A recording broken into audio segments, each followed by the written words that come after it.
You know, this is a quick vid, a part two of six black women throwing themselves at white men on the job. And I'm not racist, but what happened in the last 2 days pretty much turned everyone's stomach. I mean, white, black, Hispanics. To tell you how bad it is on this job with over 5,000 people, as I told you before. And I'm going to make this quick. Black people have become a laughing stock out on the job because of this. There's several black women, but in this particular episode, what happened? This one black woman who acts like a clown. She acts like a, a blithering idiot on the job. She's a constant source of problems and trouble. And so the general foreman, who's a pastor, and the guys were with him trying to keep a safe distance because they know what will happen, how this goes down. They went and told the superintendent, look, we don't want to work with her because, and they did this language, they said it seemed to be a constant source of friction. She got angry and went right back and said, sexual harassment. Do you know they got two got suspended, three got fired, and two quit? Just on the source of one woman, this young black woman's way.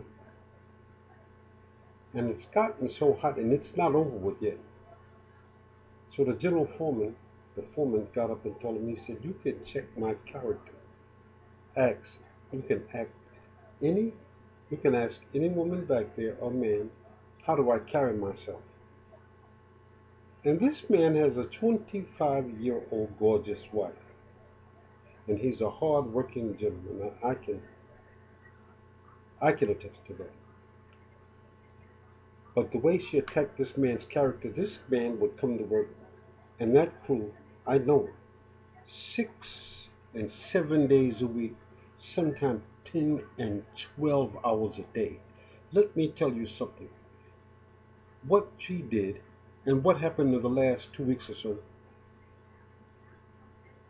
it really damaged the character of African American men and women. We have to, what you do out on in the street is one thing.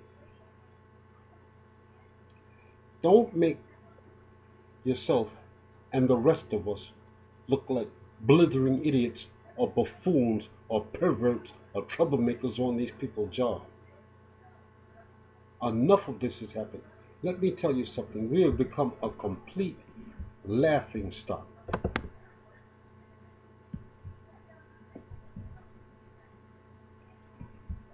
It's a complete disgrace. And this other woman just got back off maternity leave or paternity leave, whatever you call it. She just had a baby. And this one is so bad, she will literally, even a white guy came up to us, and I'm not racist, I don't want to call it any names, and said, she really, she went and said that I tried to get fresh with her. Nothing happened because everybody knows she was going with the guy. And this, and she has an old man at home that she's supposed to have the baby for him. Took food from her house that her husband worked for, came in and gave it to this gentleman, this white guy, and everybody's talking about it. And I mean, this is the kind of nonsense that we have to put up. I have never seen anything like this in my life. It's really bad. And it makes us black folks look foolish.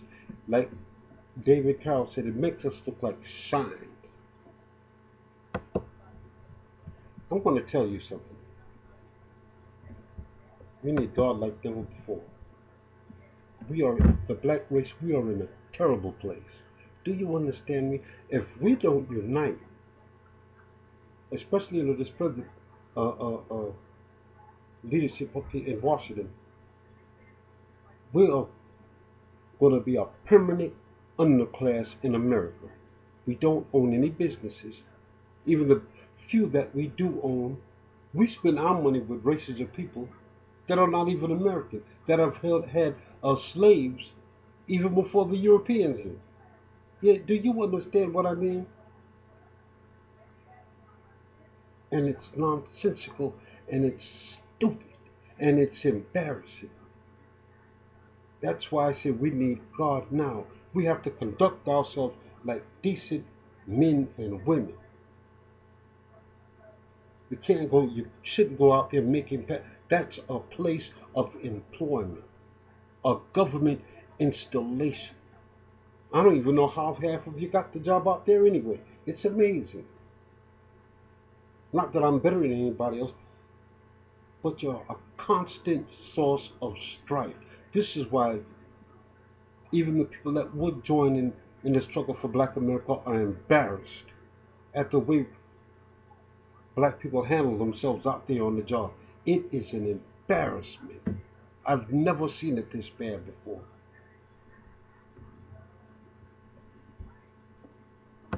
Nobody want to see your sexual exploits out on the job. That's a place of employment.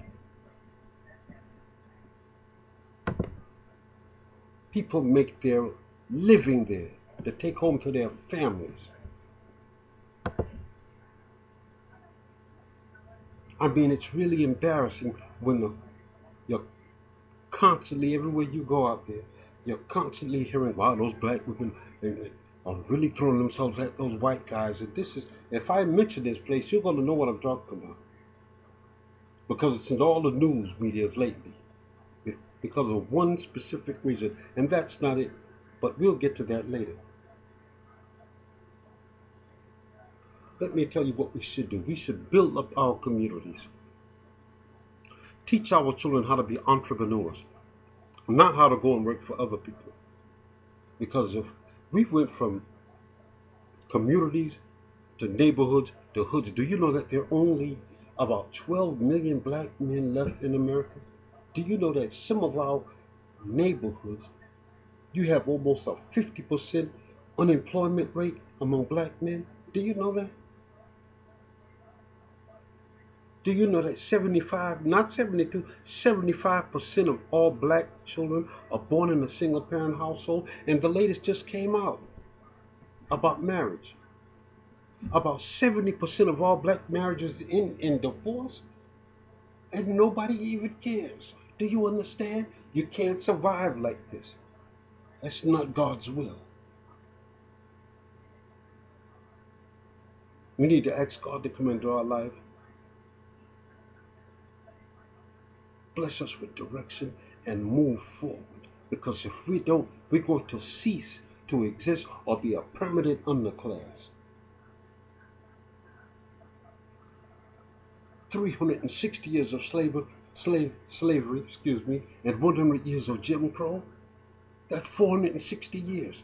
And the after effects of slavery is still felt now. You should see the latest report that just came out. And that's for my next vid. This woman, I'm not even going to call her name. She was unemployed for 2 years, a black woman. She used her name and her home phone number and put her what race she was on.